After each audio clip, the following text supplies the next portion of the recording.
Hello दोस्तों, study with एनु में मैं एनु आपका स्वागत करती हूँ। और आज हम प्रैक्टिस सेट नंबर अपना 3 करने वाले हैं। तो अगर आप मेरे चैनल पर नए हैं स्टडी विद एनु में, तो स्टडी विद एनु को सब्सक्राइब करना और बेल आइकन को प्रेस करना बिल्कुल ना भूलें, ताकि मेरे द्वारा जितना भी कंटेंट आपको कराया जा रहा है वो सारा का सारा आपको ईज़िली प्रोवाइड हो सके। ठीक है, तो अभी हम क्या कर रहे हैं, हम पेट का जो है प्रैक्टिस सेट कर रहे हैं। ठीक है, तो कल 15 अगस्त के अवसर पे भी मैंने आपको प्रैक्टिस सेट कराए। आपकी एक भी क्लासेस नहीं थी, तो 2 प्रैक्टिस सेट आई होप आपने किए होंगे। वैसे तो शाम को 5 बजे भी एक प्रैक्टिस सेट आना था, लेकिन किसी कारण की वजह से मैं उसे आपको नहीं दे पाई। तो अभी सुबह मॉर्निंग में आपके 8 बजे प्रैक्टिस सेट आ रहा है। तो आज कृष्ण जन्माष्टमी है, जैसा कि आपको पता है। तो श्री कृष्ण जन्माष्टमी की आप सभी को हार्दिक शुभकामनाएं। ठीक है, तो आज हम कृष्ण जन्माष्टमी है, तो आज सबका व्रत होगा, तो इसलिए मैं आज क्लासेस नहीं दे रही हूँ, आज प्रैक्टिस सेट कराऊंगी। तो अगर प्रैक्टिस सेट आपको कर लीजिए तो फटाफट से ये सॉल्व हो जाएगा। ठीक है, और हमारी थोड़ी सी प्रैक्टिस भी हो जाएगी। तो चलिए व्रत का फ़ायदा उठाते हैं श्री कृष्ण जन्माष्टमी का, और आज प्रैक्टिस सेट लगाते हैं और भगवान हमें पूरे में पूरे मार्क्स देंगे। ठीक है, चलिए शुरू करते हैं।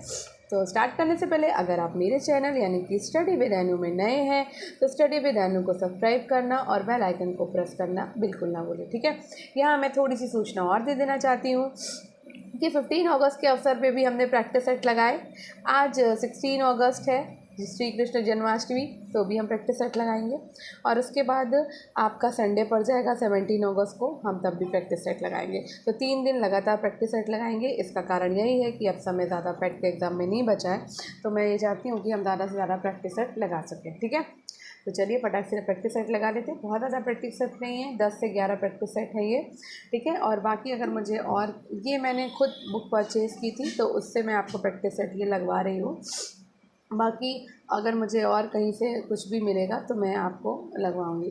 दूसरी बात, मैं आपको यहाँ पे थोड़ी सी और दे देना चाहती हूँ। मैं ये प्रैक्टिस सेट ख़त्म करने के बाद आपको घटना चक्र के जो PYQs हैं पेट एग्ज़ाम के, वो भी फटाफट से कंप्लीट कराने की कोशिश करूँगी।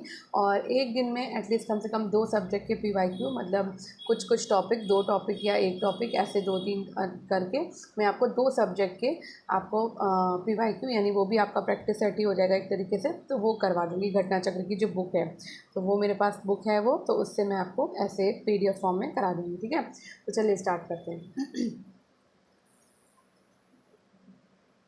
तो स्टार्ट करने से पहले चैनल को सब्सक्राइब कर लीजिए, बेल आइकन को प्रेस कर लीजिए। ठीक है, और पहला ही क्वेश्चन हमारा मैथ्स का क्वेश्चन आ गया है इसमें।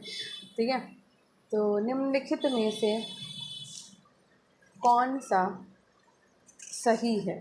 तो मैथ्स के क्वेश्चन मैं नहीं कराने वाली हूँ, उसके मैं आपको सीधे आंसर बता दूँगी। कल करा रही थी तो बहुत लंबा वीडियो हो गया था। वैसे 1 घंटे का तो आज भी ही जाएगा, लेकिन थोड़ा सा जल्दी कर लेते हैं ना। नेक्स्ट क्वेश्चन है, तो पहले का आंसर आपका ही हो जाएगा। ठीक है, सेकंड है, 150 रुपये में 8 रुपये प्रति पेन के मूल्य से 10 पेन, 5 रुपये प्रति रबड़ के मूल्य से 10 रबड़ और 4 रुपये प्रति कटर के मूल्य से कुछ कटर खरीदता है। प्रत्येक वस्तु को औसत मूल रूप से क्या होगा। तो ये 150 रुपये में 8 रुपये प्रति पेन के मूल्य से 10 पेन, 5 रुपये प्रति रबड़ के मूल्य से 10 रबड़ और 4 रुपये प्रति कटर के मूल्य से कुछ कटर खरीदता है। प्रत्येक वस्तु का औसत मूल्य रुपये में क्या होगा। तो देखो 10 पेन का कुल मूल्य कितना हुआ, तो देखो 10 पेन का कुल मूल्य हो गया आपका 10 × 8 यानी कि 80 रुपये। ठीक, 10 रबड़ का कुल मूल्य कितना हो गया, तो 10 × 5 यानी कि आपका 50 रुपये। तो 80 रुपये आपका पेन का मूल्य हो गया और 50 रुपये आपका रबड़ का मूल्य हो गया। अब कटर की संख्या देखनी है, तो कटर की संख्या आपकी, एक सेकेंड रुकिएगा ज़रा, थोड़ा सा इंटरप्शन हो रहा है। तो मैंने बताया कि 10 पेन का मूल्य कितना हुआ था, तो 10 पेन का मूल्य हुआ था 80 रुपये और आपका रबड़ का मूल्य हुआ था 50 रुपये। ठीक है, अब हम कटर की संख्या को निकालते हैं, इसको हटा दूँ। ठीक है, देखो 150, ठीक, यही तो दिया हुआ 150, अरे ऊपर ही मैं लिख दे रही हूँ, गलत कर रही हूँ। 150 रुपये दिया, तो 150, ठीक है, कटर का हुआ, और 150 कटर का माइनस 80 प्लस आपका 50, ठीक है। ये हो गया, मतलब पेन का मूल और रबड़ का मूल, ठीक है। अब इसको किससे डिवाइड कर देंगे हम? 4 से कर देंगे, ठीक। कितना आ जाएगा भाई बताओ? 5 आ जाएगा यहाँ पे, करके देखिएगा। तो प्रत्येक वस्तु का औसत मूल्य क्या होता है? इसका फॉर्मूला होता है कुल राशि बटे कुल वस्तु की संख्या, ठीक है। तो कुल राशि कितनी थी? 150 थी, ठीक है, बटे कुल वस्तु की संख्या यानी कि 10 + 10 यानी कि 10 पेन 10 रबड़, ठीक है। और 5 क्या थे आपके? कटर थे, ये 5 कटर निकल आए, ठीक है। तो प्लस आपका 5 हो गया, अरे ये प्लस आपका यहाँ पर 5 हो गया, यहाँ लिख दूँ, ठीक है। तो कितना हो जाएगा ये सारा? ये हो जाएगा 6 रुपये निकल आएगा। इन सबको प्लस कर लो और 150 से डिवाइड हो जाएगा तो 6 रुपये आ जाएगा, ठीक है। इसलिए मैं सॉल्व नहीं करा रही हूँ, क्योंकि मुझे बहुत एकदम इजी वाला आता नहीं है, बहुत लंबे प्रोसेस से मैं सॉल्व करती हूँ। मेरे को मैथ बहुत कम आती है। चलिए, थर्ड वाला क्वेश्चन है, पी क्यू से 20% अधिक है, क्यू पी से कितने प्रतिशत कम है? तो ये भाई प्रतिशत का सवाल है। अरे हाँ, सेकंड का आंसर तो पता नहीं, सेकंड का आंसर 6 रुपये हो गया, ठीक है। थर्ड का आंसर आपका हो जाएगा 16.66%। अब ये खुद निकालिएगा, आगे बढ़ते हैं। एक कॉलेज के 19 लड़कों के प्राप्तांकों का औसत 48 है। भाई ये भी औसत का सवाल है, ये भी मैं नहीं निकालूंगी, मेरे को नहीं आता ज़्यादा, मैं अभी फ़िलहाल दिमाग लगाना भी नहीं चाहती, ठीक है। अभी आपको मैं मैथ्स के छोड़ रही हूँ, ठीक है। 82 इसका आंसर होगा, आंसर बता दिया, आप लगाइएगा। चलो 5 है, 5 क्वेश्चन है। एक स्कूल में प्रतिदिन 45 मिनट में 8 पीरियड होते हैं, ठीक। यदि स्कूल में प्रतिदिन 9 पीरियड हो तो ये मानकर कि कार्य समान है तो प्रत्येक पीरियड में कितने मिनट का होगा? तो देखो भाई, प्रत्येक पीरियड का समय कितना होता है? 45 मिनट्स होता है। एक सेकेंड, 45 मिनट्स होता है। पीरियड की संख्या कितनी है? तो भाई 8 पीरियड होते हैं। 8 पीरियड का कुल समय कितना हुआ?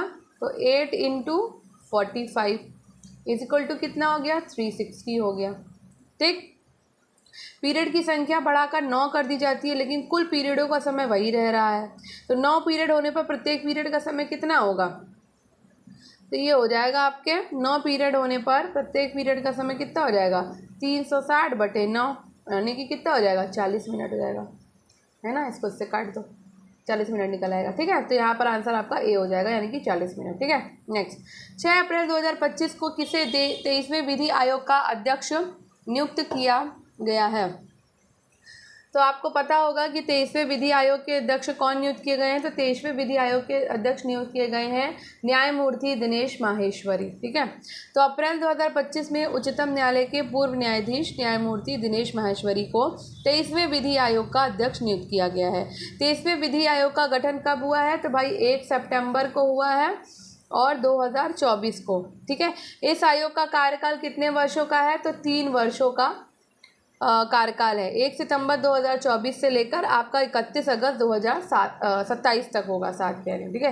नेक्स्ट क्वेश्चन है, मध्य प्रदेश के किस शहर में स्वच्छ भारत मिशन शहरी के तहत भारत का पहला सार्वजनिक निजी भागीदारी मॉडल PPP आधारित हरित कचरा प्रसंस्करण संयंत्र स्थापित किया जा रहा है? तो ये आपका स्थापित किया जा रहा है इंदौर में, ठीक है। स्वच्छ भारत मिशन शहरी के तहत भारत का पहला सार्वजनिक निजी भागीदारी मॉडल PPP आधारित हरित कचरा प्रसंस्करण संयंत्र मध्य प्रदेश के इंदौर शहर के बिचौली हप्सी में, कहाँ पर? बिचौली हप्सी में 55,000 वर्ग फीट क्षेत्र में स्थापित किया जा रहा है। इस संयंत्र की स्थापना में इंदौर नगर निगम और निजी company astronomical industries private limited आपकी भागीदार है, ठीक है। नेक्स्ट क्वेश्चन है, 34वां सरस्वती सम्मान 2024 किसे प्रदान किया जाएगा? तो ये प्रदान किया जाएगा महोपाध्याय भद्रेश दास स्वामी। तो मार्च 2025 में प्रसिद्ध संस्कृत विद्वान महोपाध्याय भद्रेश दास स्वामी को 34वां सरस्वती सम्मान 2024 प्रदान किए जाने की घोषणा की गई। उन्हें ये सम्मान उनकी कृति स्वामी नारायण सिद्धांत सुधा संस्कृत में जो है किसके लिए दिया जाएगा, ठीक है। नेक्स्ट है, अप्रैल 2025 में किस राज्य में lab on wheels mobile science lab परियोजना का द्वितीय चरण शुरू किया गया? तो ये शुरू किया गया है आपका उत्तराखंड में, ठीक है। 8 अप्रैल 2025 को उत्तराखंड राज्य में lab on wheels mobile science lab परियोजना का द्वितीय चरण शुरू किया गया है। द्वितीय चरण का क्रियान्वयन प्रदेश के 9 जिलों में, कहाँ पर? 9 जिलों, और वो 9 जिले कौन कौन से हैं? एक तो है आपका उत्तरकाशी, ठीक है, दूसरा है आपका टिहरी, तीसरा है आपका चमोली, चौथा है आपका रुद्रप्रयाग, पांचवा है आपका हरिद्वार, छठा है आपका उद्यम सिंह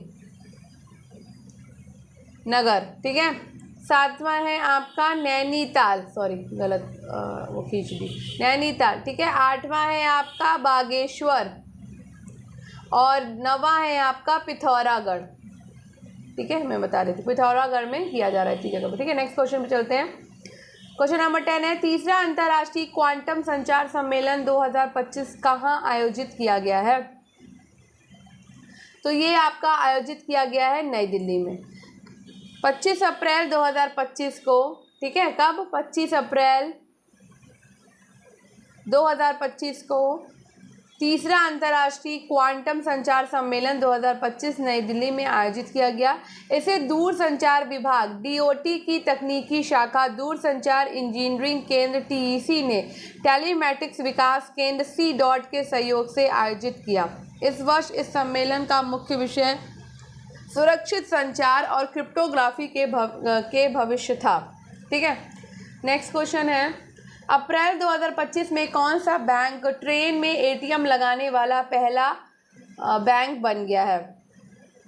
तो भाई ये पहला बैंक बना है बैंक ऑफ महाराष्ट्र, ठीक है, बैंक ऑफ महाराष्ट्र जो है ट्रेन में एटीएम लगाने वाला पहला बैंक बन गया है और अप्रैल 2025 में, ठीक है। ये एटीएम आपका मुंबई मनमाड पंचवटी एक्सप्रेस में लगाया गया है। मैं बता दूं कहाँ लगाया गया है, मुंबई मनमाड, ठीक है, मुंबई मनमाड पंचवटी एक्सप्रेस में लगाया गया है और ये भारत में पहली बार है जब भारतीय रेलवे की किसी ट्रेन में एटीएम लगाया गया है, ठीक है। तो कहाँ लगाया गया है? मुंबई मनमाड में लगाया गया है। किसके द्वारा लगाया गया? कौन सी बैंक के द्वारा? तो बैंक ऑफ महाराष्ट्र के द्वारा, और ये पहली बार है जब भारत में किसी ट्रेन में ये एटीएम लगाया गया, ठीक है। नेक्स्ट,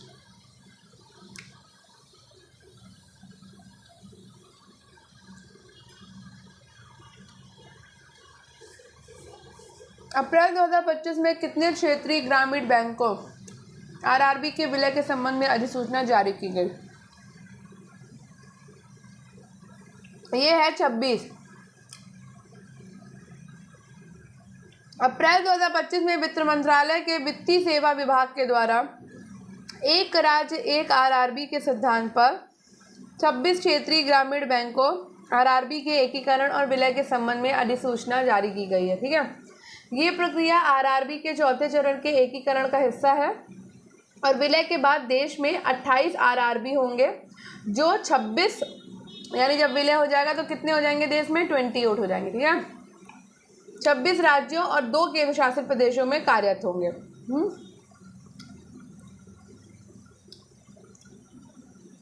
नेक्स्ट क्वेश्चन है, प्रतिवर्ष विश्व जल दिवस कब मनाया जाता है? तो विश्व जल दिवस हम मनाते हैं 22 मार्च को।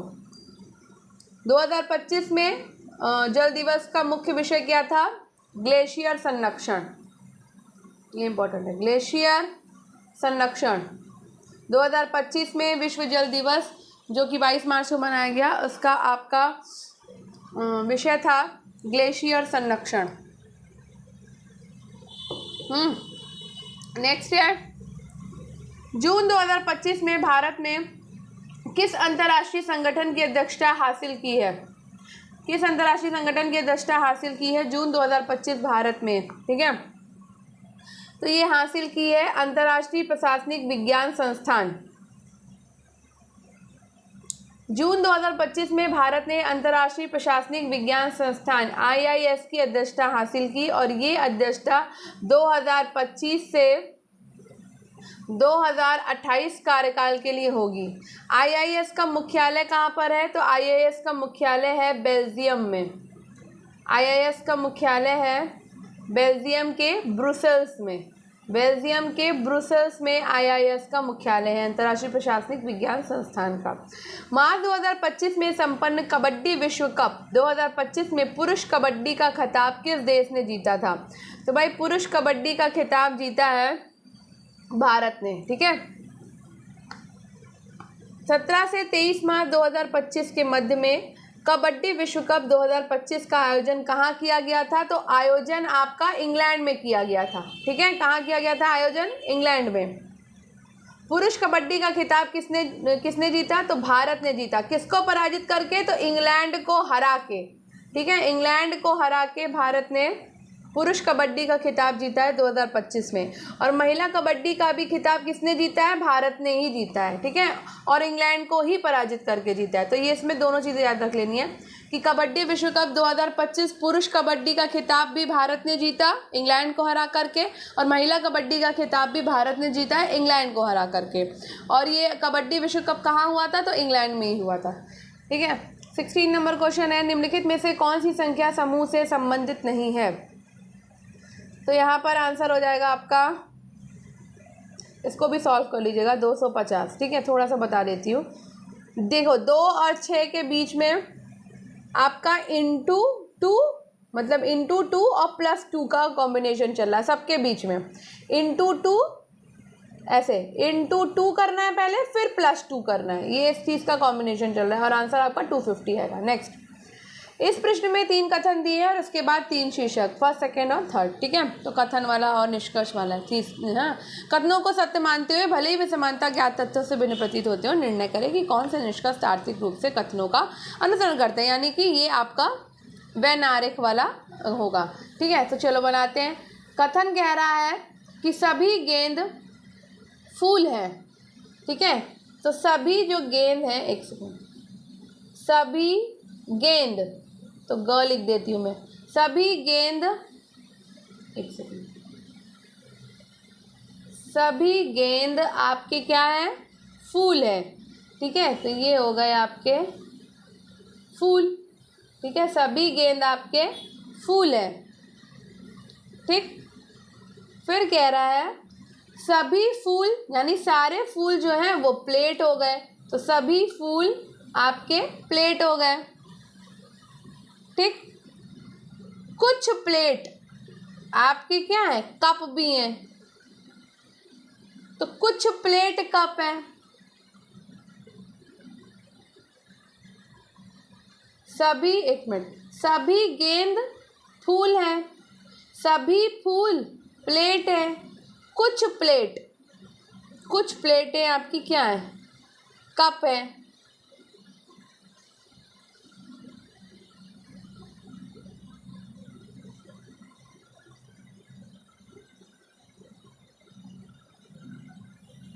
तो ये लेके चलेगा आपका, फूल वाला भी आएगा ना इसके अंदर, ये वाला कप, ये हो गए कप। तो कुछ कप जो हैं वो आपके कुछ प्लेट जो हैं वो आपके कप हैं, और सभी जो फूल थे वो तो प्लेट थे, तो ये भी इसमें कवर होगा। ठीक, तो ये इस हिसाब से डायग्राम बनेगा। अब देखते हैं निष्कर्ष। कुछ फूल गेंद हैं, तो भाई कुछ फूल तो गेंद हैं ही, सभी फूल गेंद नहीं तो क्या हुआ, लेकिन कुछ फूल तो यहाँ पे, ये देखो कुछ फूल तो गेंद है, तो ये तो आ गया। दूसरा है कुछ प्लेट फूल है, तो कुछ प्लेट भाई फूल भी हैं, ये भी आ गया। लेकिन क्या सभी कप प्लेट है? तो भाई सारे कप प्लेट नहीं है, क्योंकि यहाँ पे लिखा था कि कुछ प्लेट कप हैं, तो सारे कप प्लेट नहीं है। हम वैनारिक बनाए बिना भी इसको सॉल्व कर सकते थे। ठीक है, तो यहाँ पे आपका निष्कर्ष निकलेगा डी वाला, आपका पहला, और ये दूसरा वाला अनुसरण आपका डी वाला, ये सही होगा। केवल निष्कर्ष फर्स्ट और सेकंड अनुसरण करते हैं। ठीक है, नेक्स्ट 18 नंबर क्वेश्चन है, तो इसको भी सॉल्व करना है। यदि ए का अर्थ प्लस बी का अर्थ माइनस करते हुए चलते हैं। तो बी एक मैं यहाँ लिख लेते हैं। अरे पेन बहुत गड़बड़ हो गया मेरा ये। चलो तो 20 बी क्या बोल रहा है, ए का अर्थ प्लस बी का अर्थ हो गया माइनस। तो भाई यहाँ बी लिखा है तो पहले माइनस लगा लेते हैं। अच्छा रुको, इसको जो ये है ना ये बाद में लगाएंगे, पहले सारी संख्याएं लिख सकते। 30, फिर 15 आ गया, फिर 20 आ गया, फिर 5 आ गया। ठीक है, अब हम दूसरे कलर से इसका वो लगाएंगे। ठीक है, तो B का मतलब हो गया कि हमें करना है माइनस। ठीक, A का मतलब हो गया कि हमें करना है प्लस। ठीक, फिर C का मतलब हो गया कि हमें करना है इनटू। ठीक, D का मतलब हो गया कि हमें करना है डिवीज़न। तो अब बॉडमास का इसमें वो लगाएंगे और करेंगे। तो 20 - 30 + 15 और यहाँ से बॉडमास किया तो 5 चौको 20 आ गया। ठीक है, तो यहाँ पे इनका आंसर तो 4 आ जाएगा। ठीक, अब बदलते हैं भाई। तो 20 - 30 + 15 × 4 हो गया। ठीक, अब उसके बाद क्या करना है, अब भाई मल्टीप्लाई करना है। तो 15 चौके 60 हो गया।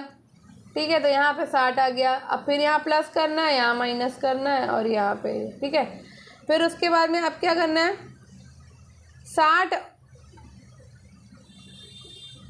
+ 20 - 30 कर लो तो कितना हो जाएगा, 80 - 30 यानी कितना हो जाएगा, 50। ठीक है, तो ये आंसर आ जाएगा आपका 50। ये वाला। नेक्स्ट क्वेश्चन है, यदि कल गुरुवार था तो आज से 73 दिन पहले सप्ताह का कौन सा दिन था। तो यदि कल गुरुवार था तो आज क्या होगा भाई, कल गुरुवार था तो आज होगा फ्राइडे यानी कि शुक्रवार होगा आज। ठीक, अतः आज 70 दिन पहले सप्ताह का दिन क्या होगा, फ्राइडे -73/7 का विषम दिन है ना, ऐसे तो निकालते हैं ऑड, मैं तो भाई हिंदी में बोलती हूँ।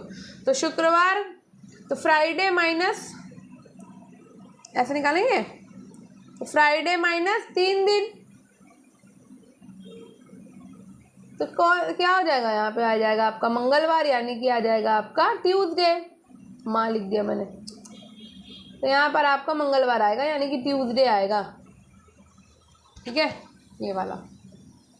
नेक्स्ट, वी पी की माँ है, पी के का भाई है, तो इसको भाई ऐसे करके सॉल्व करते हैं।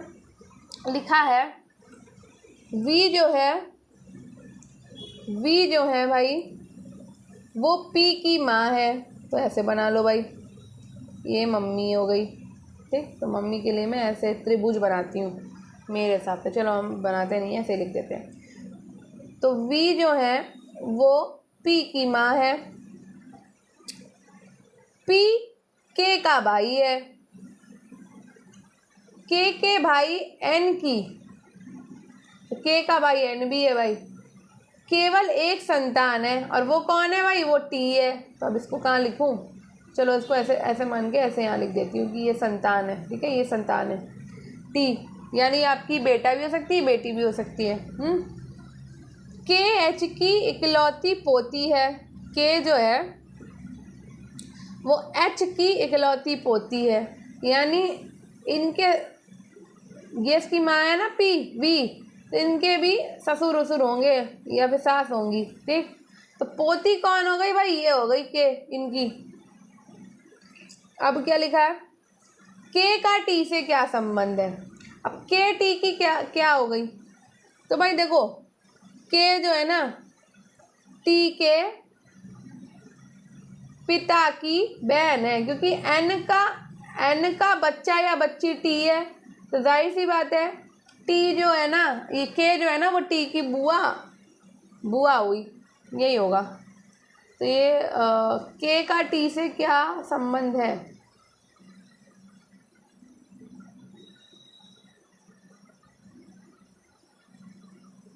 तो के तो टी के पिता की बहन हो गई, यहाँ पे तो ऑप्शन ही नहीं समझ में आया, तो पिता की बहन ये वाला ही होगा। हाँ, ये पिता की बहन हो गई, ठीक है, ये यानी कि बुआ। चलो आगे बढ़ते हैं। Read the following paragraph and answer the following question. India is marked by a diversity of physical features such as mountains, plains, coasts, and islands. Standing as centers in the north are the lofty snow-capped Himalayas. Him plus Alayas means the adobe of snow. The Himalayas mountains are divided into three main parallel ranges. The northernmost is the Great Himalayas or Himadri. The world's highest peak are located in the range. Middle Himalayas or Himachal lies to the south of Himadri.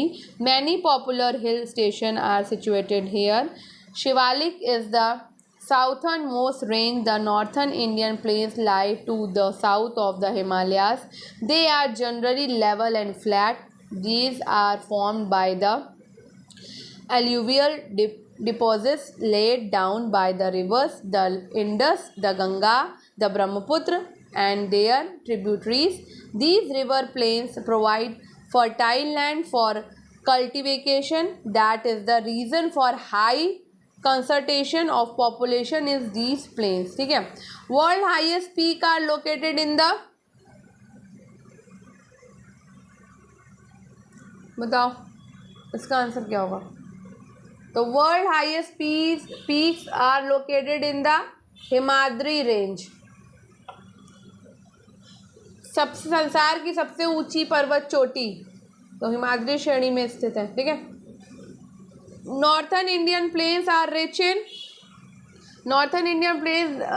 Rich in alluvial deposits. उत्तरी भारत के मैदान जलोढ़ निक्षेप के क्षेत्र में समृद्ध हैं, ठीक है। Put the correct article. Dash president of the United States will be in Bharat next week. The president है ना, प्रेसिडेंट के साथ तो द लगेगा ना article. Next, give the meaning of the following idiom. A man of straw, a man of straw क्या होगा। Having no integrity, ये होगा इसका। अर्थात चारित्रिक रूप से कमजोर व्यक्ति, बिना मतलब का आदमी, ठीक है। Next, pick out the correct synonym of the following word. Attenuate क्या होगा भाई इसका।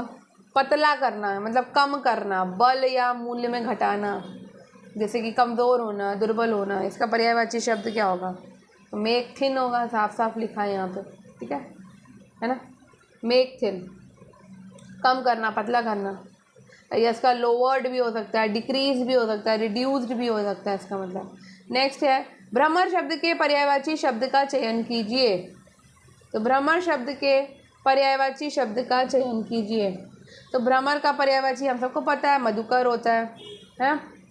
मधुकर भ्रमर का पर्यायवाची है। भ्रमर के और भी पर्यायवाची होते हैं, जैसे कि भौरा, ठीक है, अली भी हम कहते हैं, षटपद भी कहते हैं, षटपद, मिलिंद भी कहते हैं हम, ठीक है। द्विरेफ भी कहते हैं, और मधुप भी कहते हैं, ठीक है। नेक्स्ट, त्यागपत्र उपन्यास किसकी रचना है। तो त्यागपत्र उपन्यास रचना है ज्ञानेंद्र कुमार की। किसकी रचना है। ज्ञानेंद्र कुमार की। मुक्तिबोध, सुनीता, परख, कल्याणी, सुखदा, विवर्त, जयवर्धन, ये सारे इनके अन्य उपन्यास है ज्ञानेंद्र कुमार के। नेक्स्ट, गाड़ी शब्द युग्म के लिए सही अर्थ युग्म चुनिए। गाड़ी और गाढ़ी।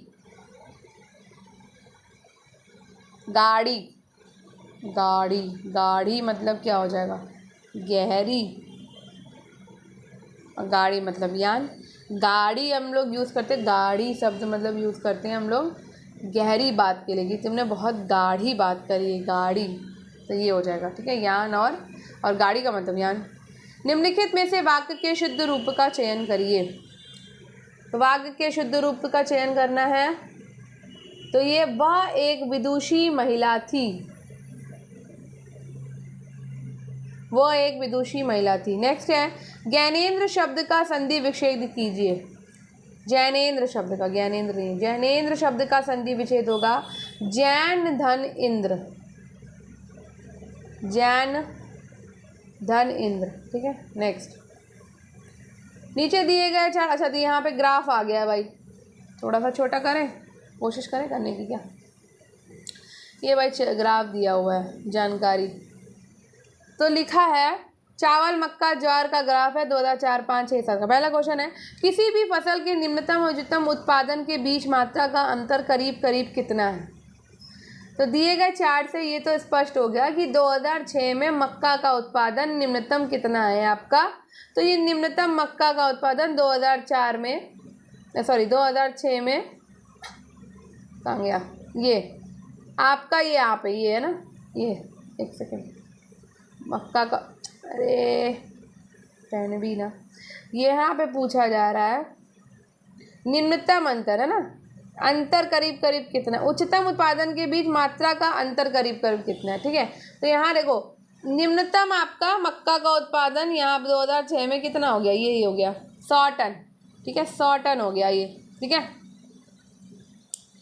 2007 में मक्का का उत्पादन उच्चतम कितना था, तो मक्का आपका उच्चतम गया है यहाँ पे 9 पे, यानी कि 900 टन, ये पता चल गया।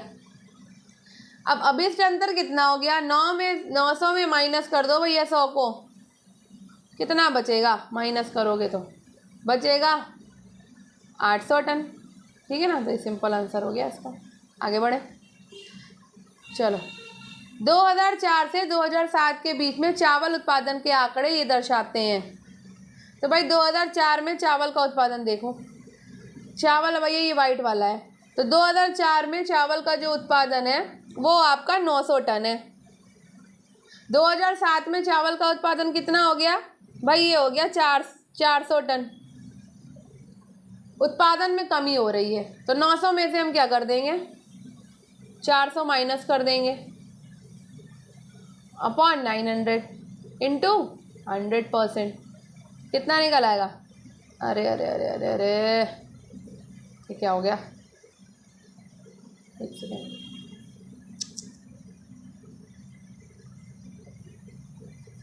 पूरा का पूरा चेंज हो गया था ये। ठीक है, तो देखो यहाँ पे हम कितना बताया मैंने ये। ठीक है, तो ये हो जाएगा आपका 900 में से 400 गया, कितना बचा, 500 बचा, 500 बटे 9 कर लो परसेंट, कितना आ जाएगा 55.5%, ये आएगा आंसर। देखें, हाँ 50.5% की कमी हो गई यहाँ पर, 32 का आपका हो जाएगा बी। ठीक है, 2004 की तुलना में मक्का के उत्पादन में किस वर्ष में 3 गुना वृद्धि हुई है। तो भाई 2004 में मक्के के उत्पादन में आपकी 300 टन, और 2007 में मक्के का जो उत्पादन हुआ है वो 900 टन हुआ है। ठीक है, ग्राफ देख के करना। 2007 में मक्का के उत्पादन में 3 गुना क्या हो गई है, वृद्धि हुई है 2007 में। ठीक है, तो ये इसका आंसर हो जाएगा। नेक्स्ट, किस वर्ष में सभी तीनों फसलों के उत्पादन में पिछले वर्ष की तुलना में वृद्धि सर्वाधिक हुई है। तो ग्राफ से ही हमने देखा था कि 2007 में पिछले वर्ष यानी कि 2006 की तुलना में तीनों फसलों के उत्पादन में क्या हुई थी, वृद्धि हुई थी। ऊपर वाले क्वेश्चन से सेम है। किस वर्ष में ज्वार का उत्पादन पिछले वर्ष की तुलना में लगभग 2 गुना हो गया। तो ज्वार का देख लेते हैं भाई, इसका नहीं देखा था। तो ज्वार भाई आपका 2 गुना हुआ,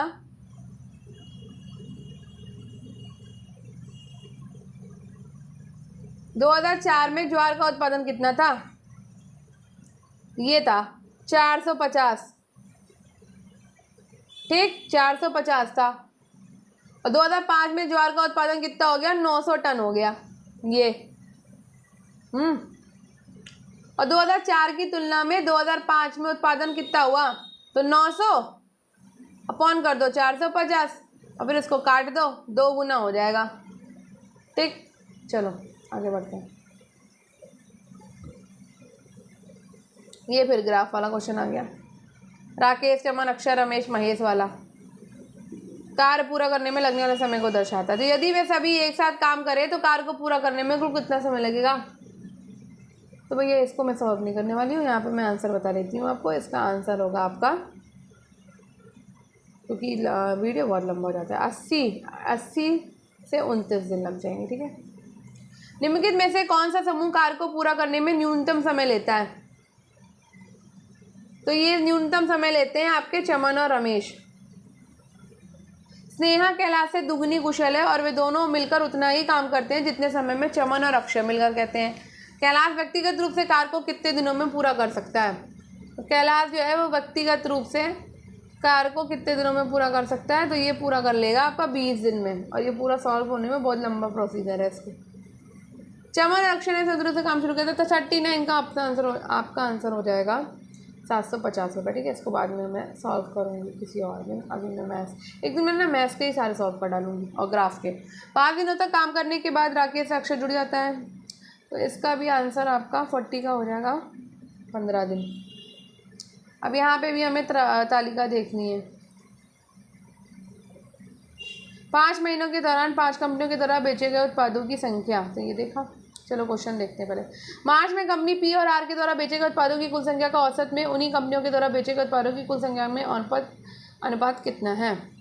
भैया इसका भी आंसर मैं बता ही देती हूँ आपको, ए है। ठीक है, 42 का आपका आंसर हो जाएगा 71%, और 43 का आपका आंसर हो जाएगा 144। 44 का आपका आंसर हो जाएगा 118। 45 का आपका आंसर हो जाएगा 85। राधे कृष्णा राधे कृष्णा। 46 में क्या है?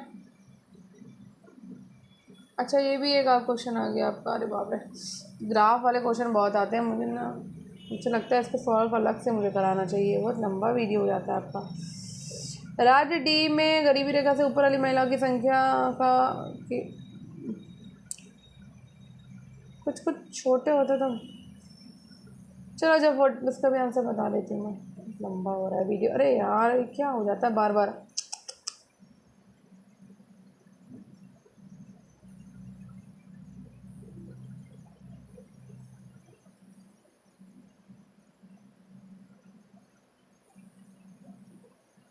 तो 46 का आपका आंसर हो जाएगा 2.4 मिलियन। ठीक है, 47 का हो जाएगा आपका 5 मिलियन। ठीक है, बार बार वैसे भी मेरा फ़ोन पता नहीं 10 उधर हो जा रहा है। 48 का आपका आंसर हो जाएगा 64 मिलियन के आसपास था, तो ये हो जाएगा आपका 1.2। 49 का आपका आंसर हो जाएगा 1.8 मिलियन। 50 का आपका आंसर हो जाएगा 1.54 मिलियन। चलो अब यहाँ से क्वेश्चन करने हैं ठीक से। डैश धर्म बौद्ध धर्म में भिक्षुणी बनने वाली प्रथम महिला थी। तो भाई भिक्षुणी बनने वाली प्रथम महिला थी महाप्रजापति गौतमी। ठीक है, जो कि उनकी महात्मा बुद्ध की मासी थी। ठीक है, जिन्हें भिक्षुणी यानी भिक्षुणी के रूप में चुना गया था। अपने प्रिय शिष्य आनंद के कहने पर बुद्ध जी ने वैशाली में स्त्रियों को बौद्ध संघ में भिक्षुणी के रूप में प्रवेश करने की अनुमति प्रदान की। तो ये भी क्वेश्चन आता है, कहाँ अनुमति प्रदान करी गई थी? तो भाई वैशाली में सबसे पहले संघ में प्रवेश करी थी।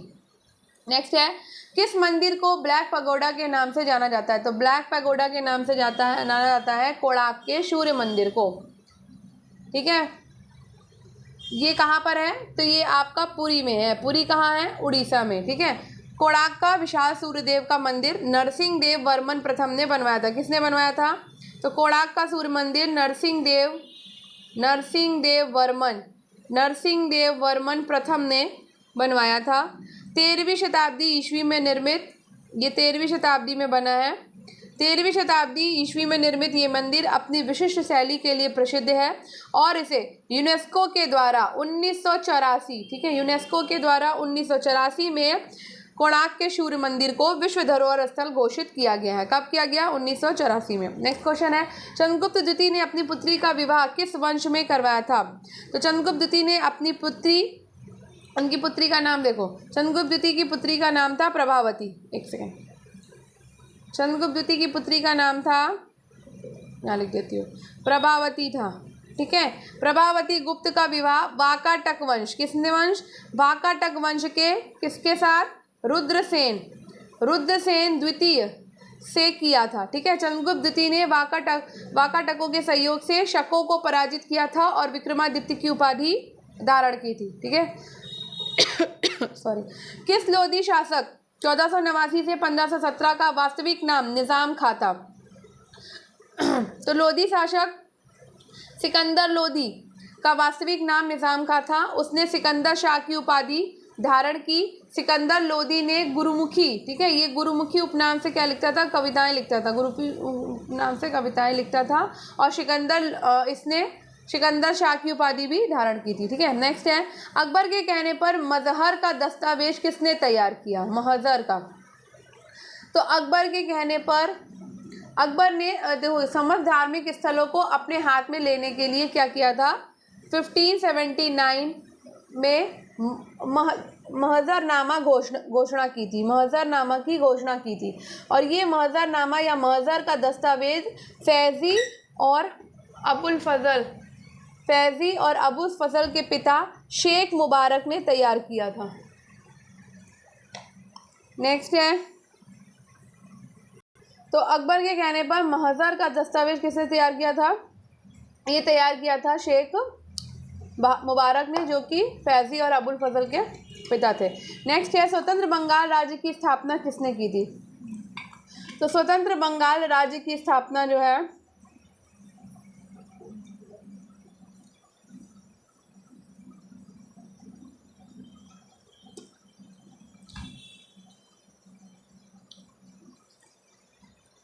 मुर्शीद कुली खां ने की थी। शायद नहीं, डेफिनेटली। बंगाल सूबे का देखो अंतिम गवर्नर मुर्शीद कुली खां था, जिसे मुगल बादशाह औरंगजेब ने क्या किया था? 1701 में नियुक्त किया था। ठीक है, औरंगजेब की मृत्यु के बाद बंगाल मुर्शीद कुली खां के नेतृत्व में पूर्ण स्वतंत्र हो गया। मुर्शीद कुली खां ने 1704 में, कब? 1704 में बंगाल की राजधानी को ढाका से हटाकर क्या कर दिया था? मुर्शिदाबाद स्थानांतरित कर दिया था। ठीक है, तो बंगाल की राजधानी मुर्शीद कुली खां ने ढाका से हटा के 1704 में मुर्शिदाबाद कर दी थी। और ये बंगाल का वो कब नियुक्त हुआ था गवर्नर? तो ये 1701 में नियुक्त हुआ था। किसने किया था? तो औरंगजेब ने किया था। ठीक है, नेक्स्ट है, ब्रिटिश भारत में देसी प्रेस अधिनियम किस वर्ष लागू किया गया था? तो ब्रिटिश भारत में देसी प्रेस अधिनियम लागू किया गया था 1878 में। वर्नाकुलर प्रेस एक्ट को 1878 में लॉर्ड लिटन के कार्यकाल में पारित हुआ था। ठीक है, इसको क्या बोलते हैं? वर्नाकुलर प्रेस एक्ट बोलते हैं। ठीक है, 1878 में किसके कार्यकाल में? तो ये लिटन के कार्यकाल में पारित हुआ था। और इस अधिनियम को मुंह बंद करने वाला अधिनियम कहा गया। क्या कहा गया है? मुंह बंद करने वाला अधिनियम भी कहा गया है। ठीक है, महर्षि दयानंद सरस्वती ने 1875 में किस स्थान पर आर्य समाज संगठन की स्थापना करी? तो इन्होंने आर्य समाज संगठन की स्थापना कहाँ करी थी? बम्बई में। कहाँ करी थी? बम्बई में। दयानंद सरस्वती, जिनका मूल नाम क्या था? मूलशंकर था। ठीक है, इन्होंने अप्रैल 1875 में बम्बई में आर्य समाज की स्थापना की थी, जिसका मुख्य उद्देश्य प्राचीन वैदिक धर्म की शुद्ध रूप से हिंदू धर्म में सुधार करना, पुनः स्थापना करना था। ठीक है, आर्य समाज आंदोलन का प्रसार प्रायः पाश्चात्य प्रभावों की प्रतिक्रिया के रूप में हुआ और 1877 में, कब? 1877 में आर्य समाज का जो मुख्यालय है वो लाहौर में स्थापित किया गया था। ठीक है, जिसके उपरांत आर्य समाज का अधिक प्रचार हुआ है। ठीक है, नेक्स्ट है, किस ब्रिटिश अधिकारी के गोली चलाने के आदेश के परिणाम स्वरूप जलियांवाला बाग हत्याकांड हुआ था? तो जलियांवाला बाग हत्याकांड जो हुआ था वो Brigadier General Reginald Edward Harry Dyer की गोली चलाने के कारण हुआ था। ठीक है। तो ये कब हुआ जलियांवाला बाग हत्याकांड? 13 अप्रैल को हुआ था। 13 अप्रैल को कब? 1919 को। बैसाखी के दिन अमृतसर के जलियांवाला बाग में एक सार्वजनिक सभा बुलाई गई थी, जहां Brigadier General Reginald Edward Harry Dyer ने निहत्थी शांतिपूर्ण भीड़ पर गोलियां चलवाकर लगभग 1000 लोगों की हत्या कराई थी। और जबकि हंटर कमीशन ने क्या बोला कि सिर्फ और सिर्फ 379 लोग ही मारे गए हैं, जबकि वहाँ 1000 लोग मरे थे। अगस्त 1907 में मैडम भीखाजी कामा विदेशी धरती पर भारतीय ध्वज फहराने वाली पहली व्यक्ति बनी। उन्होंने डैश में भारतीय ध्वज फहराया। तो मैडम भीखाजी कामा ने राष्ट्रीय आंदोलन के महान अग्रणी भारतीय नेता दादा भाई नौरोजी के निजी सचिव के रूप में सेवा करी। बाद में वो कुछ देशभक्त विद्यार्थियों और यूरोपियन बौद्धिक लोगों के संपर्क में आकर स्वतंत्रता आंदोलन से जुड़ गई। वो भारतीय क्रांति की मां के रूप में विख्यात हैं। और 22 अगस्त, ठीक है, कब? 22 अगस्त 1907 में जर्मनी के, ठीक है, स्टुटगार्ट में आयोजित अंतर्राष्ट्रीय समाजवादी सम्मेलन में उन्होंने भारतीय स्वाधीनता का झंडा फहराया था। ठीक है, नेक्स्ट। अब हम यहाँ पे गद्यांश को पढ़ेंगे। संस्कृति और सभ्यता ये दो शब्द हैं और उनके अर्थ भी अलग अलग है। सभ्यता मनुष्य का वो गुण है जिससे वो अपनी बाहरी तरक्की करता है। संस्कृति वो गुण है जिससे वो अपनी भीतरी उन्नति करता है, करुणा, प्रेम और परोपकार सिखाता है। आज रेलगाड़ी, मोटर और हवाई जहाज, लंबी चौड़ी सड़कें और बड़े बड़े मकान, अच्छा भोजन और अच्छी पोशाक ये सभ्यता की पहचान है।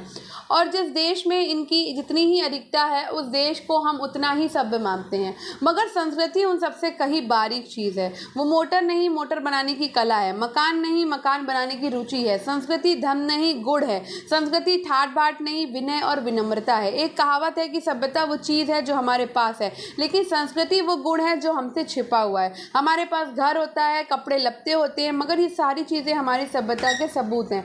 जबकि संस्कृति इतने मोटे तौर पर दिखलाई देती, वो बहुत ही सूक्ष्म और महान चीज़ है और वो हमारी हर पसंद, हर आदत में छिपी रहती है। मॉर्टिन, मकान बनाना सभ्यता का काम है, लेकिन हम मकान का कौन सा नक्शा पसंद करते हैं ये हमारी संस्कृति बतलाती है। आदमी के भीतर काम, क्रोध, लोभ, मद, मोह और मत्सर से 6 विकार प्रकृति के दिए हुए हैं। मगर ये विकार अगर बेरोक छोड़ दिए जाए तो आदमी इतना गिर जाए कि उसमें और जानवर में कोई भेद नहीं रह जाए। इसलिए आदमी उन विकारों पर रोक लगाता है। इन दुर्गुणों पर जो आदमी जितना ज़्यादा काबू कर पाता है उसकी संस्कृति भी उतनी ही ऊंची समझी जाती है। संस्कृति का स्वभाव है कि वो आदान प्रदान से बढ़ती है। जब दो देशों या जातियों के लोग आपस में मिलते हैं तब उन दोनों की संस्कृतियां एक दूसरे को प्रभावित करती हैं। इसलिए संस्कृति की दृष्टि से वो जाति या वो देश बहुत ही धनी समझा जाता है, जिसने ज़्यादा से ज़्यादा देशों या जातियों की संस्कृतियों से लाभ उठाकर अपनी संस्कृति का विकास किया हो। क्वेश्चन करते हैं, सभ्यता का अभिप्राय है। तो भाई सभ्यता का अभिप्राय है मानव के भौतिक विकास का विधायक गुण। ठीक है, मानव की मानवीयता इस बात से में निहित है कि वह अपने मन से विद्यमान विकारों पर नियंत्रण पाने की क्या करे, चेष्टा करे। ठीक है, संस्कृति का क्या अभिप्राय है? संस्कृति का अभिप्राय है मानव की आत्मिक उन्नति का सार्वंधक आंतरिक गुण। संस्कृति का मूल स्वभाव है कि संस्कृति का मूल स्वभाव है कि वो आदान प्रदान से बढ़ती है। ठीक है, संस्कृति का मूल स्वभाव है कि वो आदान प्रदान से बढ़ती है। संस्कृति सभ्यता से इस रूप में भी भिन्न है कि संस्कृति सभ्यता की अपेक्षा अत्यंत सूक्ष्म होती है। नेक्स्ट, निम्नलिखित गद्यांश को पढ़कर पूछे गए प्रश्न। ठीक है, दैनिक जीवन में हम अनेक लोगों से मिलते हैं जो विभिन्न प्रकार के काम करते हैं। सड़क पर ठेला लगाने वाला, दूध वाला, नगर निगम का सफाई कर्मी, बस कंडक्टर, स्कूल अध्यापक, हमारा सहपाठी और ऐसे ही कई अन्य लोग। शिक्षा, वेतन, परंपरागत चलन और व्यवसाय के स्तर पर कुछ लोग निम्न स्तर पर कार्य करते हैं तो कुछ उच्च स्तर पर। एक माली के कार्य को सरकारी कार्यकाल के किसी सचिव के कार्य से अति निम्न स्तर का माना जाता है, किंतु यदि वही अपने कार्य को कुशलतापूर्वक करता है और उत्कृष्ट सेवाएं प्रदान करता है तो उसका कार्य उस सचिव के कार्य से कहीं बेहतर है जो अपने काम में ढिलाई बरतता है तथा अपने उत्तरदायित्वों का निर्वाह नहीं करता। क्या आप ऐसे सचिव को एक आदर्श अधिकारी कह सकते हैं? वास्तव में पद महत्वपूर्ण नहीं है, बल्कि महत्वपूर्ण होता है कार्य के प्रति समर्पण भाव और कार्य प्रणाली में पारदर्शिता। कार्य प्रणाली में पारदर्शिता का तात्पर्य क्या है? तो कार्य प्रणाली में पारदर्शिता का तात्पर्य है काम करने के ढंग में बरती गई कुशलता। नेक्स्ट है, एक माली का कार्य सरकारी सचिव के कार्य में से भी बेहतर है। एक माली का कार्य सरकारी सचिव के कार्य से भी बेहतर है यदि माली अपने काम को कुशलता से करे किंतु सचिव ढिलाई बरते।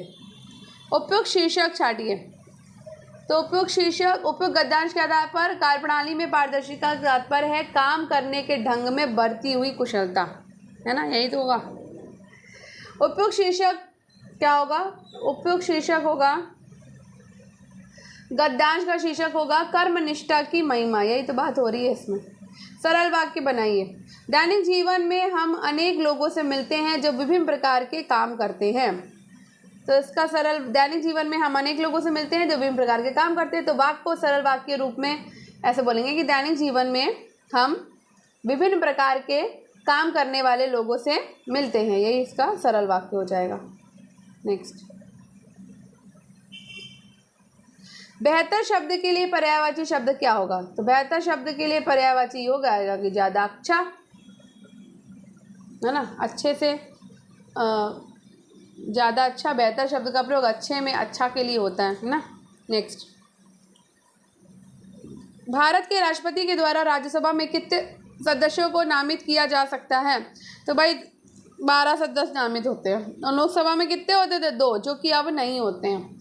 तो संविधान का अनुच्छेद 80 संविधान के अनुच्छेद 80 के तहत भारत के राष्ट्रपति के द्वारा राज्यसभा में 12 सदस्यों का नामांकन किया जाता है। ठीक है, राज्यसभा में नामांकित किए जाने वाले सदस्य ऐसे व्यक्ति होते हैं जो 4 क्षेत्रों से होते हैं। वो 4 क्षेत्र हैं आपके साहित्य से, कला से, विज्ञान से और समाज सेवा से। विशेष ज्ञान या अनुभव प्राप्त व्यक्ति जो होते हैं वो होते हैं। नेक्स्ट है, म्यांमार में किस राज्य के साथ अपनी सीमा साझा नहीं करता? तो म्यांमार जो है वो म्यांमार और भारत के बीच में लगभग जो है कितनी लंबी सीमा रेखा है पता है? तो म्यांमार और भारत के बीच में आपकी 1643.0 किलोमीटर की लंबी सीमा रेखा है और भारत के 4 राज्य म्यांमार के साथ सीमा साझा करते हैं। ठीक है, 4 राज्य। वो 4 राज्य कौन से हैं? अरुणाचल प्रदेश,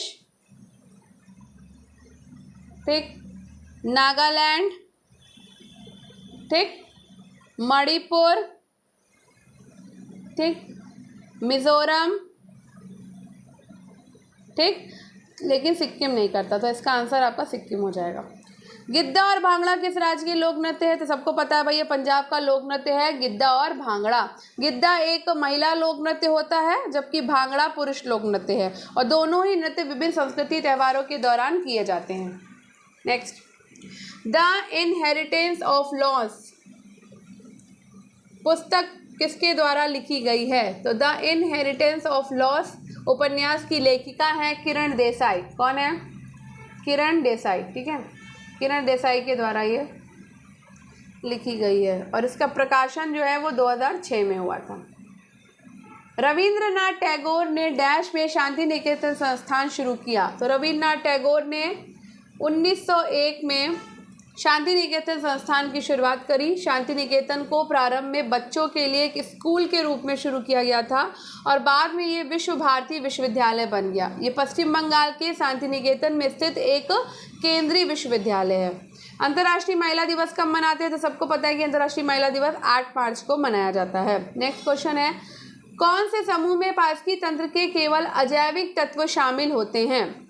तो एक पारिस्थितिकी तंत्र वो तंत्र है जहां जीवित जीवों का एक समुदाय अपने पर्यावरण के निर्जीव के साथ मिलकर रहता है। ठीक है, तो मृदा, खनिज पदार्थ, घास और आपके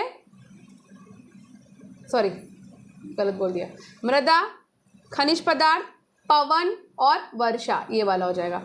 अजैविक तत्व के अंतर्गत आते हैं मृदा, खनिज पदार्थ, पवन और वर्षा, ठीक है, अजैविक हो गए। भारत WTO विश्व व्यापार संगठन का सदस्य कब सदस्य बना? भारत WTO विश्व व्यापार संगठन का सदस्य कब बना था? तो भाई भारत विश्व व्यापार संगठन का सदस्य, इसकी स्थापना वर्ष 1 जनवरी 1995 से ही है। तो वर्तमान में इस संगठन के सदस्य राष्ट्रों की संख्या कितनी है? 166 है। इसकी सदस्यता ग्रहण करने वाले नवीनतम देश कौन से हैं? तो नवीनतम देश आपका 165 नंबर पर है कोमोरोस, ठीक है, सदस्य है, ठीक है। फिर 166वां आपका तिमोर लेस्ते इसका 166वां देश सदस्य बना है, जो अगस्त 2024 में WTO में शामिल हुआ है, ठीक है। तो यहाँ पर भारत का आ जाएगा 1995, 1 जनवरी 1995। यहाँ पे कूट मिलाना है देश और राजधानी का। तो बुल्गारिया की राजधानी क्या है? तो बुल्गारिया की राजधानी है सोफिया, जॉर्जिया की राजधानी है तिब्लिसी, आइसलैंड की राजधानी है रेक्जाविक, या ये जो लिखी है रिकयाविक, नॉर्वे की राजधानी है ओस्लो। नेक्स्ट, यहाँ भी सूची मिलानी है राज्य और पर्यटक केंद्रों की। तो पर्यटक केंद्र देख लेते हैं। तो गुलमर्ग सबको पता है कि भाई केंद्र शासित प्रदेश जम्मू कश्मीर में है। गुलमर्ग बारामूला जिले में स्थित कस्बा है और ये एक हिल स्टेशन है, ठीक है। कसौली भी मालूम है, कसौली आपका हिमाचल प्रदेश में है, सोलन जिले में स्थित एक कस्बा है, ठीक है। पॉइंट कैलिमर आपकी तमिलनाडु के नागपट्टनम जिले में स्थित है और ये कोरोमंडल तट पर स्थित है। और उड़वाड़ा आपका गुजरात राज्य का एक कस्बा है जो कि पारसी फायर टेम्पल के लिए प्रसिद्ध है। किसके लिए? पारसी फायर टेम्पल के लिए। नेक्स्ट, भारत का निम्नलिखित में से कौन सा क्षेत्र खनिजों का भंडार है? तो खनिजों का भंडार है भाई आपका छोटा नागपुर का पठार। भारत का छोटा नागपुर का पठार खनिजों का भंडार है। तिस्ता निम्न बांध निम्नलिखित में से किस राज्य में स्थित है? तो तिस्ता निम्न बांध पश्चिम बंगाल राज्य में स्थित है। कहाँ पर स्थित है? पश्चिम बंगाल राज्य में स्थित है। तिस्ता नदी जो है वो आपकी ब्रह्मपुत्र की सहायक नदी है, ठीक है। नेक्स्ट है, केरल और कर्नाटक में पूर्व मानसून वर्षा को डैश के रूप में जाना जाता है। तो मानसून से पहले होने वाली वर्षा जो केरल और कर्नाटक के तटीय क्षेत्रों में सामान्य घटनाएं हैं उन्हें आम्र वर्षा के रूप में जाना जाता है। कौन सी वर्षा के रूप में? आम्र वर्षा के रूप में। नेक्स्ट है, मध्य अक्षांश के तटीय प्रदेशों में डैश प्रकार के वन पाए जाते हैं। तो मध्य अक्षांश के तटीय प्रदेशों में शीतोष्ण सदाबहार वन पाए जाते हैं। ये सामान्यतः महाद्वीपों के पूर्वी किनारों पे पाए जाते हैं, जैसे कि आपका दक्षिण पूर्व अमेरिका में, ठीक है, जैसे कि दक्षिण चीन में, जैसे कि दक्षिण पूर्वी ब्राज़ील में। इस प्रकार के वनों में आपको मिल जाएगा ओक, मिल जाएगा शीतोष्ण सदाबहारी वन में आपको ओक मिलेगा, लॉरेल वृक्ष मिलेगा, आपको मिल जाएगा मैग्नोलिया वृक्ष भी आपके शीतोष्ण सदाबहार वन में मिलते हैं। आपको यूकेलिप्टस जो है, यूकेलिप्टस भी आपके शीतोष्ण सदाबहार वन में आपको पाए जाएंगे। नेक्स्ट है, विश्व का सबसे ऊंचा पठार कौन सा है? तो भाई विश्व का सबसे ऊंचा पठार जो है वो आपका तिब्बत का पठार है। इसका विस्तार जो है वो मुख्यतः हिमालय के उत्तर तथा कुल्लू शान के दक्षिण में स्थित है। नेक्स्ट है, हरित क्रांति का पहला चरण मुख्य तौर पर 2 फसलों और उनके उगाए जाने वाले क्षेत्रों तक सीमित था। कौन सा युग्म इन 2 फसलों का सबसे अच्छा निरूपण करता है? तो हरित क्रांति का पहला चरण मुख्य तौर पर गेहूं और चावल, ठीक है, गेहूं और चावल फसलों के उगाए जाने वाले क्षेत्रों का तक सीमित था। हरित क्रांति की जो शुरुआत होती है वो 1966 से 67 में हुई थी, जिससे विशेष रूप से आपका पंजाब, ठीक है, हरियाणा, आपका पश्चिमी उत्तर प्रदेश यूपी में खाद्यान्न उत्पादन में क्या हुई थी? वृद्धि हुई थी।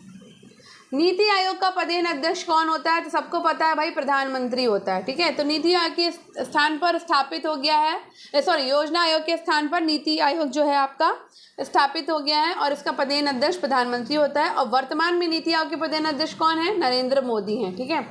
नेक्स्ट है उदारीकरण के लिए निम्नलिखित में से किस विधि का उपयोग किया जा सकता है। तो उदारीकरण के लिए जिस विधि का उपयोग किया जा सकता है वो है अधिकांश उद्योगों में लाइसेंसिंग अनिवार्यता को समाप्त करना, विदेशी व्यापार के लिए अवसर तथा विदेशी निवेश आदि निधि का प्रयोग करना। ठीक है, नेक्स्ट इनमें से कौन सा किसी अर्थव्यवस्था के तृतीय क्षेत्र का एक घटक है। तो तृतीय क्षेत्र में होटल और रेस्टोरेंट एक घटक है। अर्थव्यवस्था के तृतीय क्षेत्र का संबंध सेवा क्षेत्र से है। ठीक है, तो भारत के सकल घरेलू उत्पाद में सर्वाधिक भागीदारी किसकी होती है, तृतीय क्षेत्र की होती है।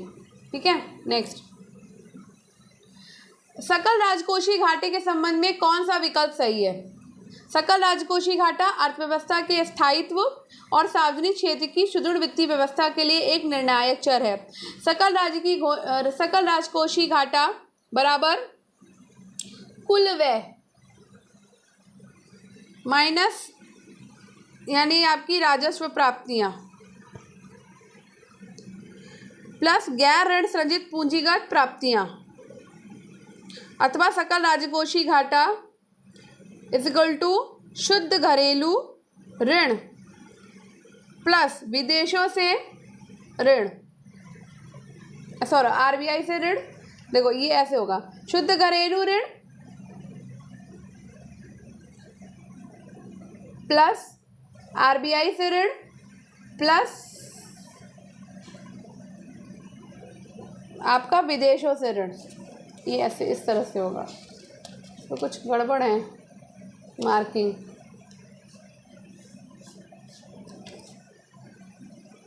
अच्छा हाँ ये है, तो ए वाला मैं इस पर ध्यान ही नहीं दिया, ये है। ठीक है, तो राजकोषीय घाटा इज इक्वल टू शुद्ध घरेलू ऋण प्लस आरबीआई ऋण प्लस विदेशी ऋण। ठीक है, ये नहीं दिखा था मुझे।